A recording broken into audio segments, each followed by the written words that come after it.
Okay, so for now, on this next segment, what we're going to do, this is what we call Kirby's Corner. It's where I talk sports and David's eyes gloss over, and he goes and makes a sandwich or whatever he just seems necessary at that point. In fact, it was going to be called Kirby Talks About Sports while David goes and makes a sandwich. Yeah, that was part of the running title at the beginning. Yeah. But actually, David is going to help me out on this one this week. Because coming off of the decision for the Tom Brady Deflate Gate, where he basically got off scot-free, and some of the other well-known scandals of this year, like the Ray Rice scandal. Basically what it is that a lot of the NFL players are kind of getting off a little bit easier, or getting reduced fines, reduced game suspensions, and everything like that, just because they are simply stating that the NFL does not have a rule enacted at the time that the offense happens, and so they have to go under the older rule, leading to less penalties and things like that. So, in the spirit of that, with the season starting just here in a few days, we thought we would give the NFL a few preemptive rules to help them out just in case these ever do come up.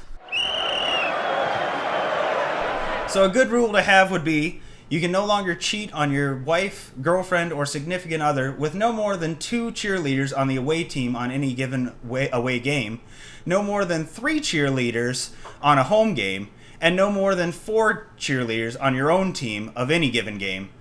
NFL teams with no cheerleaders are allowed to up that by 1. Blood sacrifices will not be allowed 30 minutes prior or 30 minutes preceding any game or practice, as the lawn crew will need time to clean up. Weed is permitted in the locker rooms of Seattle and Denver, as Washington and Colorado have legalized marijuana. But in doing so, you will be required to purchase pizza, ice cream, Funyuns, Doritos, and cupcakes at a minimum for the entire team and staff. Other items may be requested by you or other teammates. A bag of Badgers will not be allowed on the field at any given point unless it is during practice, at which point they are allowed to be released, as it creates an amazing amount of camaraderie as they all chase around. Towel stapping is still permitted in the NFL showers, but not if that shit hurts. You will not be allowed to take hits from a bong prior to the game, exhale the smoke into a football, and then take periodic hits from the football throughout the game. Any results of fighting, beatings, or stabbings comes with a 2-game minimum suspension, unless that shit's been videotaped, and then it's 4 games.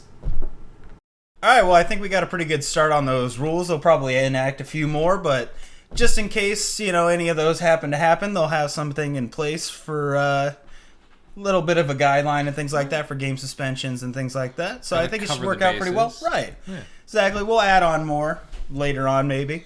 Something about those touchdown dances or something like that being way too long and fireworks going off and everything like that. Badgers, and the Badger releases and things like that. But like we said, it was team camaraderie and not during gameplay, so... No sex with mascots. That's got to be the biggest one right there. That's got to draw some heavy penalties.